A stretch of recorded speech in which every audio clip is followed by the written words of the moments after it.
తెలుగు నూతన సంవత్సరం ఉగాది సందర్భంగా ఏపీలో నేడు P4 అనేటువంటి ఒక కొత్త విధానం ప్రారంభం కానుంది. పబ్లిక్ ప్రైవేట్ పీపుల్స్ పార్ట్నర్షిప్ గా వ్యవహరిస్తున్న ఈ విధానాన్ని సాయంత్రం సీఎం చంద్రబాబు ప్రారంభించనున్నారు. పేదరిక నిర్మూలన లక్ష్యంగా ఈ విధానాన్ని రూపొందించారు. స్వర్ణాంధ్ర 2047 దృష్టిలో భాగంగా రాష్ట్రంలో సామాజిక ఆర్థిక పరివర్తనను తీసుకురావడానికి దీన్ని ఉద్దేశించారు.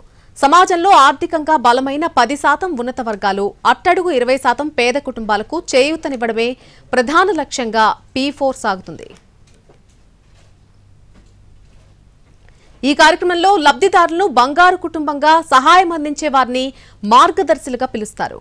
ఈ ప్రక్రియలో ప్రభుత్వం నేరుగా ఆర్థిక సహాయం అందించదు. కానీ దాతలు లబ్ధిదారులను కలిపే వేదికగా P4 పనిచేస్తుందని ప్రభుత్వ వర్గాలు చెబుతున్నాయి.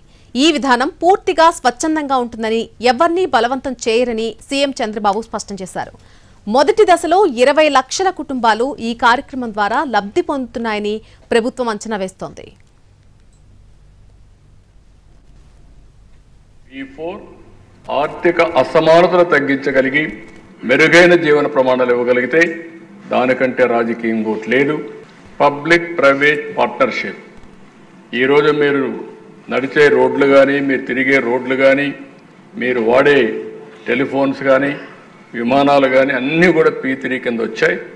సంపద సృష్టించాం. బుచ్చిజోరు గారు చెప్పినట్టు ఆదాయం కొంతమంది చేతల్లోకి వెళ్ళింది. చాలామంది జీవన ప్రమాణాలు లేకుండా, సరైన ఆహారం లేకుండా, ఆరోగ్యం లేకుండా అవస్థపడే పరిస్థితి వచ్చారు.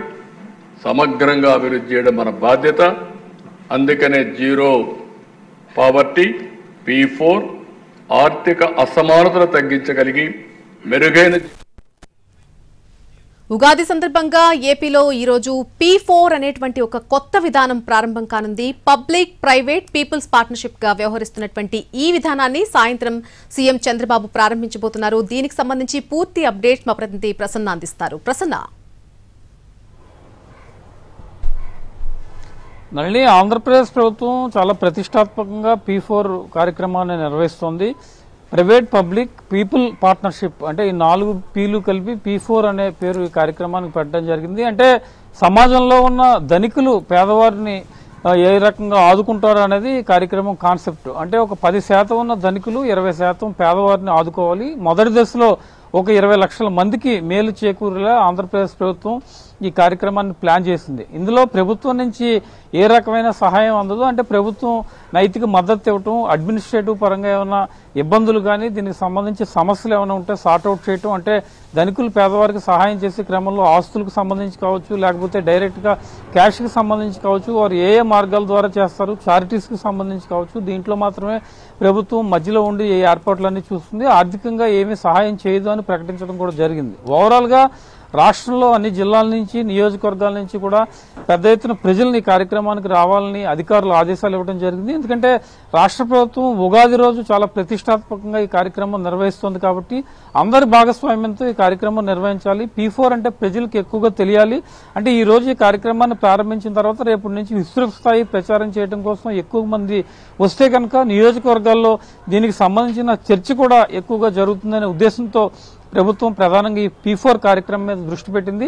అన్ని జిల్లా కలెక్టర్లు కూడా ఈ కార్యక్రమానికి జనాన్ని తరలించడం, జనాన్ని ఎక్కువగా ఆకట్టుకోవటం, ఎక్కువ ప్రచారం చేయడంలో భాగంగా కూడా సీరియస్గా దృష్టి పెట్టిన పరిస్థితి అయితే కనిపిస్తోంది. సాయంత్రం 5 గంటలకి ఆంధ్రప్రదేశ్ సచివాలయం వెనుక దీనికి సంబంధించిన ఏర్పాట్లన్నీ కూడా జరిగాయి. సచివాలయం వెనుక ఉన్న ప్రాంతంలో ఈ P4 కార్యక్రమాన్ని ప్రభుత్వం నిర్వహిస్తోంది. ముఖ్యమంత్రి చంద్రబాబు, కొంతమంది మంత్రులు, ఎమ్మెల్యేలు, ప్రజాప్రతినిధులు, అధికారులు అందరూ కూడా హాజరవుతారు. కొంతమంది ధనిక వర్గాలకు సంబంధించిన వాళ్ళు కూడా వచ్చి ఏ రకంగా పేదవాళ్ళని ఆదుకునే పరిస్థితి ఉంటుంది, తమ దగ్గర ఉన్న ప్రజెంటేషన్ ఏ రకంగా ఉంది, ఏ రకమైన సహాయాలు చేయాలి.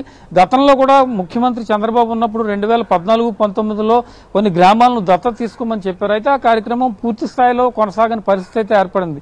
ఇప్పుడు కూడా వాళ్ళు గ్రామాలను దత్తత తీసుకుని అక్కడ ఉన్న పేదవారిని ఆదుకుంటారా, ఏ మార్గం ద్వారా చిన్న చిన్న ఇండస్ట్రీలు ఏర్పాటు చేస్తారా, లేకపోతే గ్రామాల అభివృద్ధి చెందితే ఆటోమేటిక్గా పేదవాళ్ళు కూడా అభివృద్ధి చెందుతారు కాబట్టి దాని మీద దృష్టి పెడతారని ఒక ప్రజెంటేషన్ ఇవ్వటం, భవిష్యత్తులో ఇందులో చేయాల్సిన మార్పు చేర్పులు ఏంటి, ఏ రకంగా ఉన్నాయి అనే దాని మీద దృష్టి పెట్టడం, ఈ రకంగా P4 కార్యక్రమం కొనసాగుతోందని చెప్పుకోవచ్చు. మొత్తానికి ఆంధ్రప్రదేశ్ ప్రభుత్వం మాత్రం అత్యంత ప్రతిష్టాత్మకంగా ఈ కార్యక్రమాన్ని నిర్వహించిన పరిస్థితి అయితే ప్రస్తుతం మనకి కనిపిస్తోంది. మళ్ళీ